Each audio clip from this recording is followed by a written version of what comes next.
En eau profonde.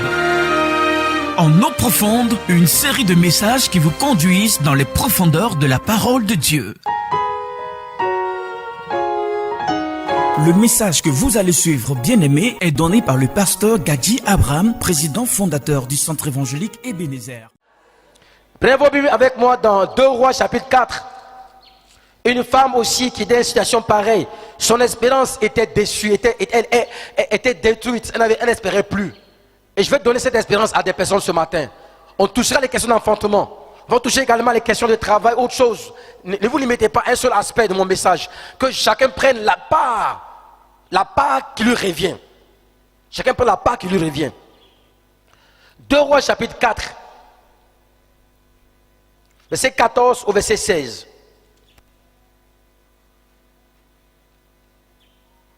Élisée dit,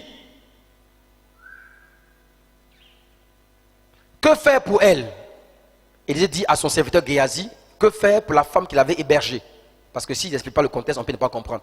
Élisée avait été reçu par une femme de Sunem, une femme d'une gentillesse extraordinaire, une femme d'une grande hospitalité, une femme qui a manifesté beaucoup d'amour à l'égard d'Élisée, qui non seulement lui a donné à manger, mais a bâti une chambre haute pour elle. Et puis un jour, Élisée parle avec son serviteur. Qu'est-ce qu'on va faire pour cette femme-là qui nous a fait tant de bien? Élisée appelle la femme et la femme dit quelque chose. Elle dit que je n'ai pas besoin d'avoir une rencontre, un rendez-vous avec le roi de mon pays, ni avec le chef d'état-major, parce que bon, je n'ai pas ce genre de problème-là. Et puis, quelque chose se passe ici. Vous voyez, c'est ce qu'elle a ici, au verset 14. Élisée dit, que faire pour elle? Géasi répondit, après qu'Élisée soit entretenu avec la femme, et que la femme ait dit, elle n'a besoin de rien du tout, elle n'a pas besoin de rencontrer le roi, elle n'a pas besoin de rencontrer le chef d'état-major. Voici ce que Élisée pose comme question à son serviteur. Mais que faire pour elle? Géasi répondit, mais elle n'a point de fils, et son mari est vieux. Géasi dit, elle n'a point de fils. Mais il ne s'est pas arrêté là. Il ne s'est pas arrêté là. Il dit, mais son mari est vieux. Ça veut dire qu'il n'y a pas de possibilité d'avoir un fils. La suite est là. Et il dit, c'est Élisée qui dit, appelle-la. Géasi l'appela. Et elle se présenta à la porte. Élisée lui dit, à cette même époque,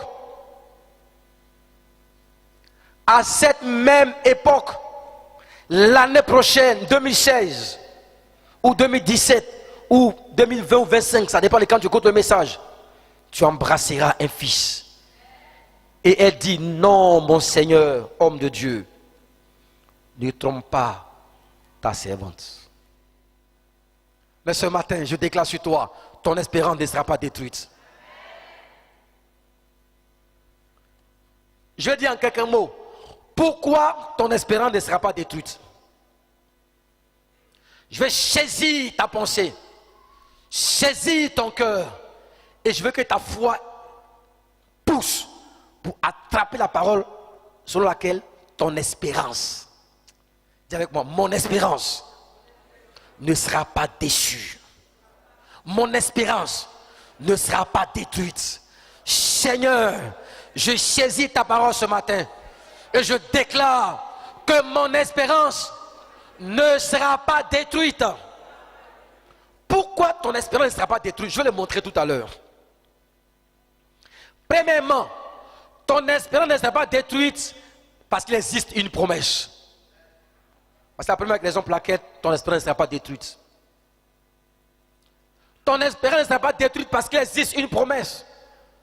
Ce qui est vrai pour la procréation est vrai pour le mariage, est vrai pour le travail, est vrai pour la guérison du corps, est vrai pour la délivrance, est vrai pour un miracle financier.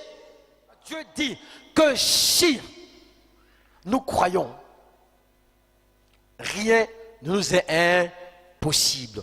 Donc ton espérance subsiste ou ne sera pas détruite parce qu'il existe quelque chose qui est réel. La promesse est réelle. Deuxième chose pour laquelle ton espérance ne sera pas détruite. Deuxième chose, c'est que Dieu nous dit de fixer nos regards sur Abraham. C'est bizarre, mais c'est comme ça. Dieu dit, regardons à Abraham et à Sarah. Voyez avec moi dans Ésaïe chapitre 51. Ésaïe 51.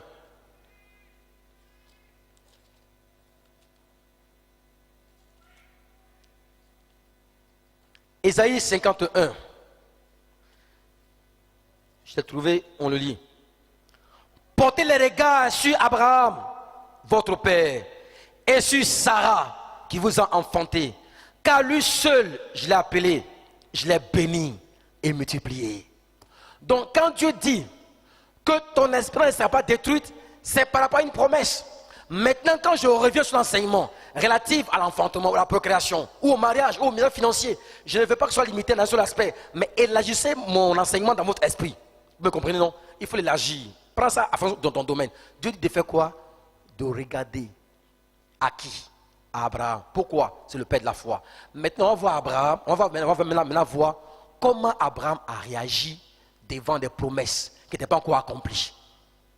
Comment cet homme a réagi? Quel était son comportement? Comment il s'est comporté? C'est pourquoi je dis, ton espérance ne sera pas détruite. Il faut dire Amen avec moi.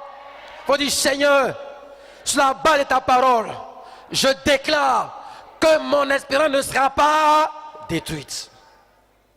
Regardez avec moi dans Romains chapitre 4, verset 16. Romains, c'est dans le Nouveau Testament. C'est après les évangiles. Matthieu, Marc, Luc, Jean. Et après Jean, vous avez Actes des apôtres. Après Actes, vous avez Romains. Donc après les évangiles, vous avez les Actes des apôtres, ensuite vous avez Romains. Et Romains, c'est l'un des livres les mieux écrits, les plus puissants. C'est une mine. Les théologiens considèrent ça comme l'un des plus grands livres que Paul a écrit. Le livre de Romains et le livre des Éphésiens. En termes de puissance dans la révélation, c'est très fort. Romains. Et voici ce que Dieu dit par la bouche de l'apôtre Paul. Romains chapitre 4, verset 16. C'est pourquoi les héritiers le sont par la foi. Pour que ce soit par la foi, afin que la promesse soit assurée à toute la postérité, non seulement à celle qui est sous la loi, mais aussi à celle qui a la foi d'Abraham, notre Père, à tous, selon qu'il est écrit. J'étais établi Père d'un grand nombre de nations. Il est notre Père devant celui auquel il a cru. Dieu qui donne la vie aux morts et qui appelle les choses qui ne sont pas comme si elles étaient. Espérant contre toute espérance, il crut et devint ainsi Père d'un grand nombre de nations, selon ce qui lui a été dit. Telle sera ta postérité, et sans faiblir dans la foi, il ne considéra point que son corps était déjà usé, puisqu'il avait près de 100 ans et que Sarah n'était plus en état d'avoir des enfants. Il ne douta point par incrédulité au sujet de la promesse de Dieu, mais il fut fortifié par la foi, donnant gloire à Dieu et ayant la pleine conviction que ce qu'il a promis, il a le pouvoir de l'accomplir. Quelqu'un peut dire Amen. C'est pourquoi ça lui fut compté comme justice. Alléluia. Alléluia. Tout Amen est faible. Alléluia. On dit voici ce homme, on va voir pourquoi ton espérance ne sera pas détruite. Un, parce que la promesse existe pour toi. La promesse de la guérison existe pour toi. La promesse de la délivrance existe pour toi. La promesse du travail existe pour toi. La promesse de l'élévation existe pour toi. Même si tes yeux ne voient pas, la promesse existe. Et comme la promesse existe, il faut allumer la lampe ou la torche de l'espérance. Je te dis quelque chose. Allume la lampe de ton espérance parce que ta guérison va germer. Parce que ta délivrance va germer. C'est ça qui a fait la force d'Abraham. Regardez ce qu'il dit ici, au verset 16. Vous suivez avec moi? Il dit, c'est pourquoi les héritiers le sont par la foi pour que ça soit par grâce, afin que la promesse soit assurée à toute la postérité, non seulement à celle qui est sous la loi, mais aussi à celle qui a la foi d'Abraham. Donc, la promesse est assurée à ceux qui ont la foi d'Abraham. La promesse est assurée à ceux qui ont la foi d'Abraham. Donc, quand la promesse reçoit l'assurance C'est parce que Dieu a ainsi parlé. Donc la promesse est assurée à toute la descendance d'Abraham. Or, cet homme, pendant presque 25 ans, a attendu une promesse. Il a attendu. Et un jour, sa promesse s'est accomplie. Je dis à un frère, à une soeur qui attend la procréation, que si Dieu nous dit de regarder Abraham dans Isaïe chapitre 52, verset 1, verset 2, 51, verset 1, verset 2, et qu'en regardant le témoignage de cet homme, ce vieillard, qui a presque 100 ans, a reçu une visitation surnaturelle de Dieu, je déclare sur toi ce matin que tu vas recevoir la visitation surnaturelle de Dieu. C'est pourquoi ton espérance ne doit pas mourir. L'assurance que tu as maintenant vient de la compréhension de la parole de Dieu. Parce que tu as compris comment Dieu fonctionne, tu as l'assurance. Tu as l'assurance. Et dans ce cas, rien ne peut être impossible pour toi. Oh, gloire à Dieu. Gloire à Dieu. Dans Luc chapitre 1, verset 13, je donne une parole à une personne qui attend un enfant, ou des enfants, ou qui attend du travail. Puisque j'avais dit que j'allais beaucoup insister sur cela. Laissez-moi donner une parole à une personne qui veut voir la main de Dieu, qui veut voir un miracle financier se faire, ou un miracle dans ton corps par rapport à la guérison. Donne-moi l'occasion de prêcher, de dire 2 ou 3 petits mots. Regardez ce que Dieu dit à un homme qu'on appelle Zacharie. Un homme qu'on appelle Zacharie. Zacharie n'espérait plus. Mon message est tourné ce matin sur le fait que beaucoup ont perdu leur espérance. Ils viennent à l'église parce qu'il faut venir. Je suis quelqu'un de chaud et qui prêche la foi, mais parce que j'ai vu Dieu me tirer de la boue et de la galère, tu ne peux pas imaginer d'où je viens. Tu ne peux pas imaginer dans quelle situation je me trouvais, où Dieu m'a placé maintenant. Donc quand je parle de ça, je sais de quoi je parle. Je parle d'un Dieu qui est capable de te tirer de la boue. Il a pris Joseph du trou et l'a mis sur le trône. Et je veux que ta foi soit allumée. J'insiste sur cet aspect parce que quand j'insiste comme ça par le Saint-Esprit, c'est que j'ai besoin d'avoir les torches allumées dans les cœurs. À un moment donné, c'est vrai. Au fur et à mesure, ouais, les ténèbres disparaissent. Et puis le cœur commence à faire quoi? À se largir. Et puis à un moment donné, le cœur saisit la parole. Et quand la parole est saisie, c'est fini. Ta guérison est là. Ta bénédiction est là. Qu'est-ce qui est écrit ici dans Luc chapitre 1, au verset 13? Je lis maintenant. L'ange lui dit, ne crains point Zacharie, car ta prière a été exaucée. Ta femme Élisabeth t'enfantera un fils. Tu lui donneras le nom de Jean. Ne crains point. Ta prière a été exaucée ce matin. Je dis à un frère, tu as prié pendant des années ce matin. Reçois la réponse. Ta prière vient d'être exaucée. Pourquoi cet homme a douté? Parce qu'il avait prié pendant des années. Il était vieux, il a prié pendant des années, il ne croyait même plus. Dieu lui dit ce jour-là, ta prière a été exaucée.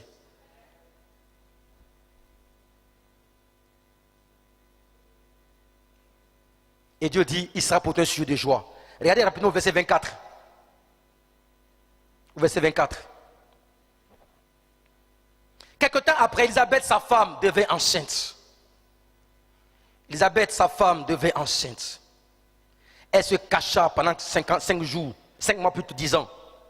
C'est la grâce que l'Éternel m'a faite quand il a jeté les yeux sur moi pour ôter mon opprobre parmi les hommes. Ah, c'est fort. C'est la grâce que Dieu m'a faite. Quand il a jeté ses regards sur moi pour m'ôter l'opprobre. L'opprobre, c'est la honte suprême. Comme pas d'opprobre, c'est la honte suprême. C'est même une petite honte, hein. C'est une grande honte. Mais qui te casse quoi, complètement. Ça, l'opprobre. Dieu dit, il a enlevé l'opprobre à cause de sa grâce. Toi qui portes l'opprobre dans ton corps et à qui on a dit des choses qui sont graves, tu as attendu tout pour briser ta foi, casser ta foi, la détruire complètement. C'est ta foi qui est visée. Ce matin, tu pourras dire un jour, je te rends grâce parce que le propre est enlevé. Ma honte est enlevée. Il a cru quelque chose. Ce matin, je lui dis à un frère et une soeur, c'est l'heure de ton miracle. Élisabeth ne priait même plus parce qu'elle n'espérait même plus. Elle ne priait pas, elle était à la maison. C'est son mari qui a reçu la réponse. Et Dieu a parlé par l'ange. Et elle dit, la grâce m'a été faite. Dans la grâce de Dieu, il y a la toute puissance de Dieu. Maintenant, écoutez-moi très bien. Ton espérance s'appuie sur la toute-puissance de Dieu. Ton espérance s'appuie sur la toute-puissance de Dieu. Et en t'appuyant sur la toute-puissance, sa grâce va se manifester. Marcel ne peut plus avancer.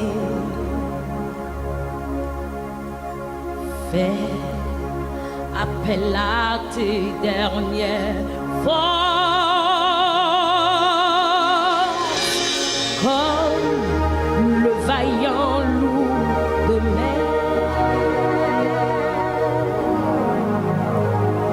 Et quand il n'y a plus d'espoir d'arriver à bon port, permets que Jésus-Christ soit ton grand capitaine. Et quand il n'y a plus d'espoir d'arriver à bon port, permets que Jésus-Christ soit ton grand capitaine. Quand sur l'océan des morts, tes projets ne peuvent plus prospérer.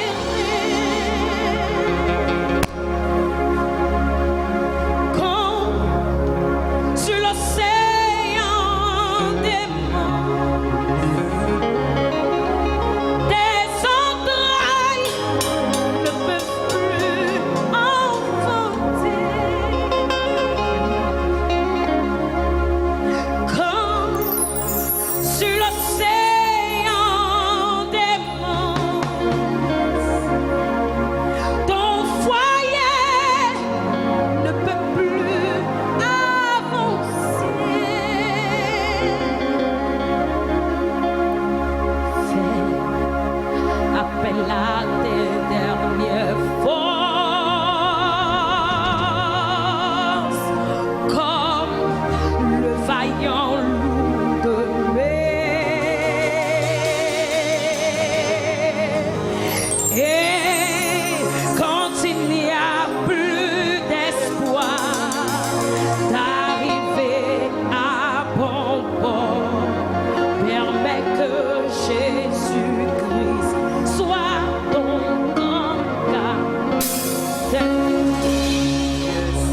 Quand tu as fait appel à tes dernières forces, quand tu as compté sur un homme, quand tu as compté sur tes parents, quand tu as compté sur ton argent, et que tu as vu que toutes ces choses ne pouvaient rien pour toi, permets, on ne te force pas, mais on te demande de permettre que Jésus soit ton grand capitaine, parce que lui, il sait, il pourra t'emmener à bon port, parce que Jésus-Christ de Nazareth, c'est lui qui est le grand capitaine.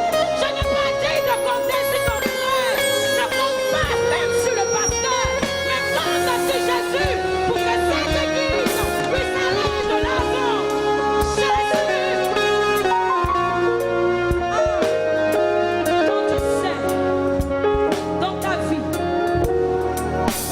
que tu peux plus, le grand capitaine, c'est pour les personnes qui savent qu'ils ne peuvent plus.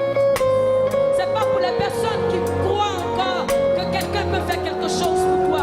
Si tu sais déjà ton miracle, tu ne peux plus glorifier le nom de Jésus. Mais quand tu sais que Jésus-Christ de Nazareth, qui a calmé la mer, qui a dit à la tempête de se taire, qui a dit au problème de ta vie de se calmer, tu peux comprendre que c'est Jésus seul qui est le grand capitaine dans tout ce que nous faisons. C'est pourquoi je peux dire, moi je peux dire, même quand gronde l'orage, quand la tempête fait rage, je sais que Jésus-Christ est mon grand capitaine. Je sais que Jésus est mon grand capitaine. Je sais que Jésus est mon grand capitaine. Et je crois en ça. Oh, j'arriverai à mon port. Je ne crains pas la mort. Jésus-Christ, Jésus-Christ, Jésus-Christ, Jésus-Christ, Jésus-Christ.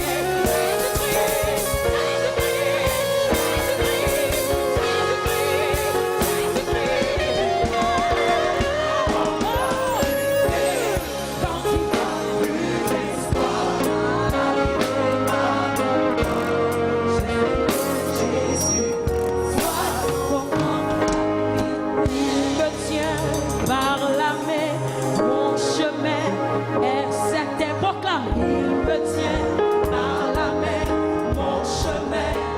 Proclame, il me tient par la main, mon chemin. Ton chemin est certain. Il me tient par la main, mon chemin est certain. Il te tient, il te tient, il te tient. Oh, ce matin, que ton espérance soit allumée.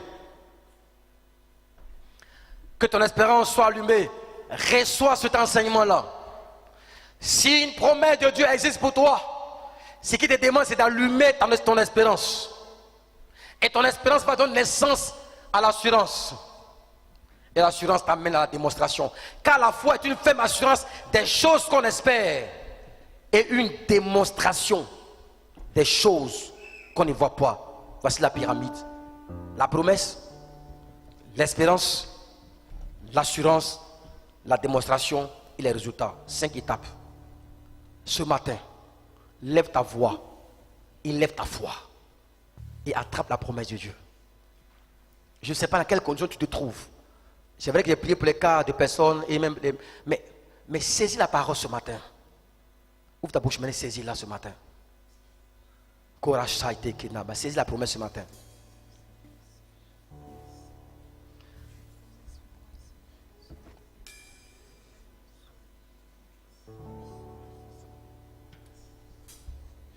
Oui, tu m'as dit que si je crois, je verrai ta gloire. Attrape la parole ce matin.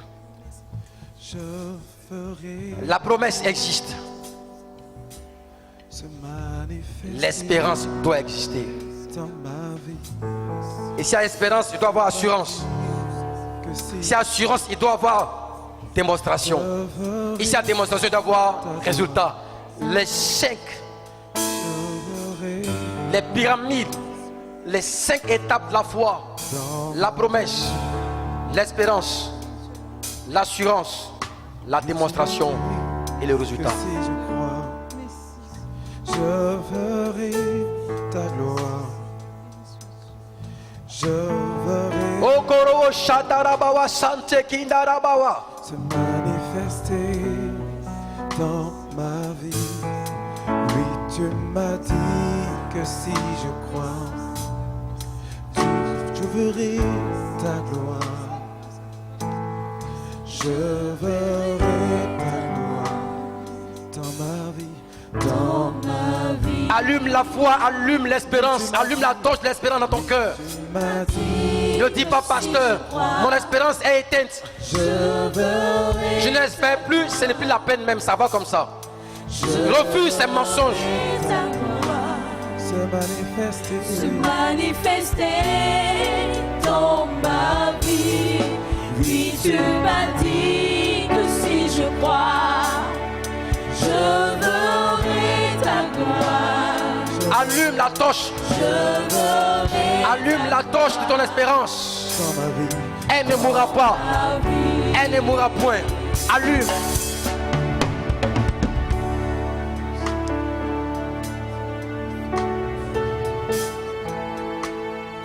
Oh Dieu. Rends grâce à Dieu pour ton espérance qui est allumée. Lui, dis à Dieu, mon espérance n'est pas éteinte. Aucun homme ne m'écrasera. Mon espérance n'est pas éteinte. Mon espérance n'est pas éteinte.